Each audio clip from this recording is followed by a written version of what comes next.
Can you hear me? Yes, hello, Bryan? Yeah, this is Bryan. Is this Mike? Yeah, Mike Peterson at KMA. How you doing? I'm doing great. Okay. We're going to have you on here in just a few minutes. I'm going to transfer you into the control room, and Brent Barnett and myself will be here with you, and we'll do about 8 or 9 minutes. Okay. So stand by, and we'll be right with you. Okay. Hang on a second. Dropped 6% on its good to excellent category last week. Now standing at 68% at that level. Dry weather, heat, and another heat wave expected to impact the area. Overnight crude oil is now 9 cents a barrel higher. The August contract at $42.83. The U.S. dollar is down 198 points. The September index at 97.10. I'm Ken Root on the Iowa Agribusiness Radio Network. Your livelihood depends on agriculture.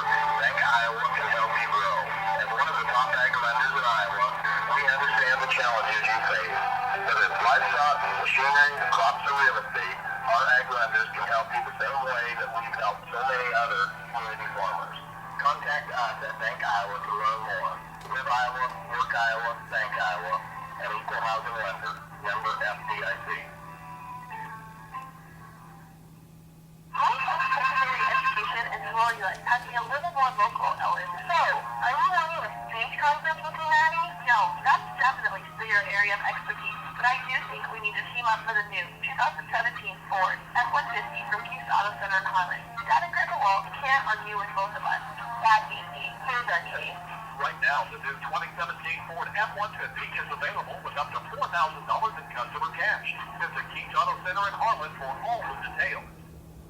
Senate Majority Leader Mitch McConnell has finally unwrapped his plan for dismantling President Obama's health care law. Now he's facing the next challenge, persuading enough Republicans to back the measure. The Congressional Budget Office will be crunching the numbers throughout the weekend. Trump wants a vote next week. No tapes. After weeks of hinting about secret Oval Office tapes, President Trump now says there are none. So why did he insinuate there were tapes in the first place? ABC Chief White House correspondent Jonathan Carl has the explanation from the White House. The president basically said that he was doing this to try to force Comey to, in his words, tell the truth. And he believes that, he told Fox anyway, that he believes that Comey's story changed once the idea that there might be tapes out there was within the public realm. So the president makes it clear he was trying to influence Comey. From the deep south to the northeast, people feeling the effects of what was Tropical Storm Cindy, tornado watches all along the path. I'm Sherry Preston, ABC News.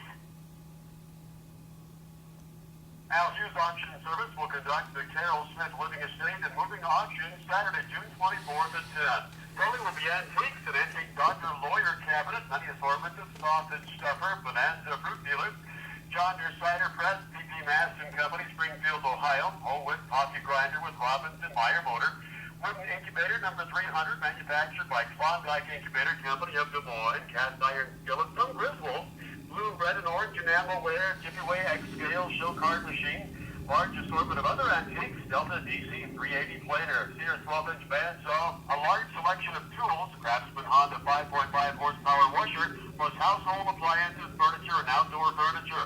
Auctioneer Al Hughes will conduct the Carol Smith Living Estate and Moving Auction, Saturday, June 24th at 10 o'clock at 21593 Hawley Road, Glenwood. And for a larger list of items, go to alhughesauction.com. That again, alhughesauction.com.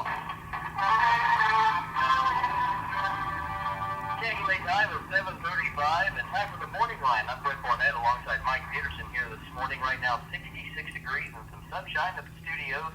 Today's forecast, cooler conditions as high as they'll reach the mid-70s. Pretty different from the extremely hot temperatures we've had over the past couple of weeks. Mostly sunny today. Then tonight, cooler, mostly clear. Lows will be in the low 50s. And we'll learn more about the weekend forecast at the end of the news when we check in with Megan Mulford from Weather Eye. Well, today on the morning line, we feature another candidate running in the special election in the Iowa House's 22nd District this coming Tuesday. Bryan Holder is the Libertarian candidate in the special election, and he joins us on the phone this morning. Good morning to you, Bryan. Good morning, Mike. Good to have you with us. First of all, let me ask you this. You ran for this House seat previously, losing to the late Greg Forrestall in last year's primary, and you've had a couple of congressional runs over the last few years. What made you decide to try this again? Well, I joined the Libertarian Party of Iowa about a year ago, and thanks to the efforts of the Libertarians across the state and Gary Johnson's campaign, we became an official major party this spring. So it's important that when these special elections occur, that the Libertarian Party puts up some good candidates to give the electorate another choice on Election Day. Bryan, for maybe the folks that don't know about you, can you tell us about your background and just kind of the Bryan Jack Holder story? Sure, absolutely. I grew up here in the Crescent, Iowa, Council Bluffs area. I attended high school at Council Bluffs St. Albert, where I played basketball and baseball, and some of my games back in the day were broadcast on KMA. I attended Iowa Western, earned my associate's degree, graduated from Bellevue University with a bachelor's in psychology, and I earned a law degree from Creighton. And I'm not an attorney, but I work in my family photography business with my father and my son, and then I'm also a citizen journalist and reporter, and I provide coverage for high school sporting events and town halls and stuff around the area. So, can you talk about the issues that you're centering on, that you're focused on in this election? What are the issues that you're concerned about the most? yeah, I've got basically two main concerns. The first one just has to do with transparency in our government. I participated, the Libertarians, we had a special convention a few weeks ago where I was nominated, and the Democrats and the Republicans also had a special convention. But from what I've seen is that these special conventions allow just a handful of people in the party to sort of handpick the nominee, and most of the registered members of those parties are not allowed to participate in the process. So we had a good turnout for our Libertarian convention, and I filmed the event just to provide transparency to everybody. So, and then there's another issue, if I may be brief, but when the state of Iowa was founded, each one of these representatives in the Iowa House represented about 1,000 Iowans, and now they represent about 30,000. And so the size of the constituency has grown to the point where I believe it's time to add some more seats to the Iowa House to make these districts smaller so that our representatives are closer to the people. Well, recently, as you know, Governor Reynolds announced that the state would be dipping into its emergency funds to tackle a revenue shortfall from the Revenue Estimated Conference of more than $100 million. What sort of steps do you believe the legislature and the state should take to address the revenue shortfall in the state budget? Well, obviously there's some problems in projections. I read the article that was put out, I believe, yesterday in the Des Moines Register. And, the economy is in a downturn right now. There's lots of people out there that are not finding the jobs or single career that can support their lifestyle. So obviously when that happens, the tax revenues are going to be down. But, on the state level, their hands are sort of tied. They get programs from Washington, D.C. with strings attached, and they sort of have to do what the feds want us to do. And so, the state, it's difficult. I believe there's a $5 billion budget we have here in the state of Iowa. And it's just, it's going to continue to grow as, services are needed by people, and we have to provide for the schools and the roads and the fire and the police. So there's no simple answers that are going to solve these problems in one or two sentences. So, Bryan, each session, one of the big topics seems to always be education and how much money should be allocated to the state public education system. Would you support an increase in supplemental state aid for K-12 education? Any decisions that I would make in the legislature would be brought before the constituents of House District 22. I want to create a system so that any voter, constituent in this district that wants to participate in voting yes or no on these bills has an ability to do that. So I'm working on a computer app and a website so that people can actually participate in their government every day. and that way the constituents have as much power as our representative. We're talking with Bryan the Libertarian candidate in the Iowa House's 22nd District. Bryan, one of the big issues in the state over the last couple of years with the closing of the NHIs in Clorinda and Mount Pleasant has been mental health and the lack of beds and some of the issues regarding mental health. What do you believe should be addressed, or should be done to address some of the mental health issues we have here in Iowa? Well, the mental health issue is not an easy solution. My father was a school principal in the Council Bluffs district, and so I got to hear a lot of the stories from some of the families that he had to deal with children and adults with problems.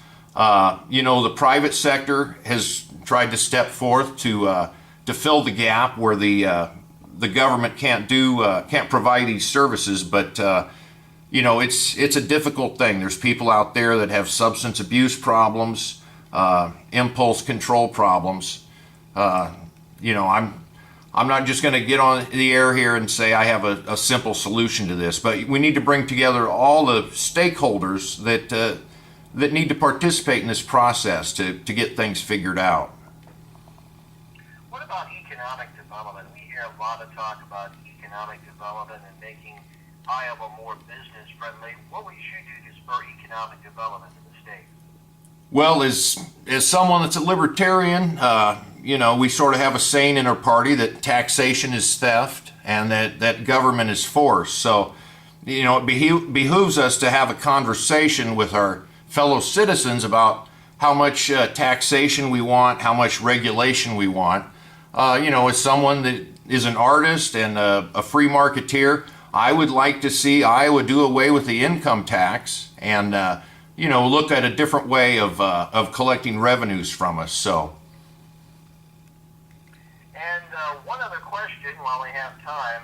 One of the big decisions made by Governor Branstad, then Governor Branstad about a year ago, was to privatize Iowa's Medicaid services.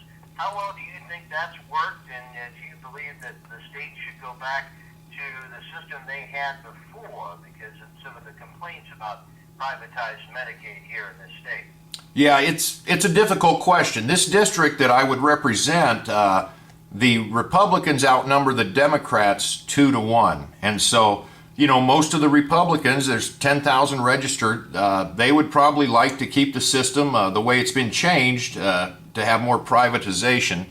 And I know those 5,000 Democrats probably want to go back to the system where the state has more control over it. So, as somebody that wants to bring people together, I look at the collective bargaining and the way that was handled this spring.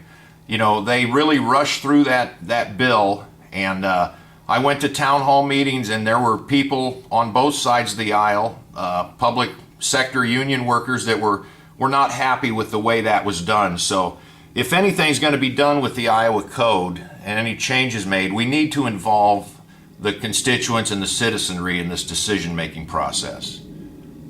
Well, Bryan, we thank you very much for being with us this morning. The best of luck to you, and have a good rest of the day, and we'll talk to you again sometime soon. Okay, thank you so much for this time, Mike. Have a great day.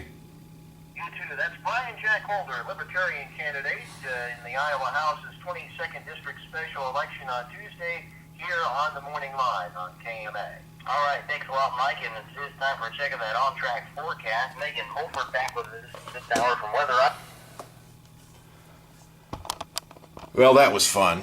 So they want to pin you down on a specific, very specific question regarding some issue that it's important that these things get figured out, but I think it's more important that we have enough representation in our government so that we have a voice in our government and we have a way of communicating every day with our elected officials. So thank you for watching, and there'll be more videos coming up. Have a great day.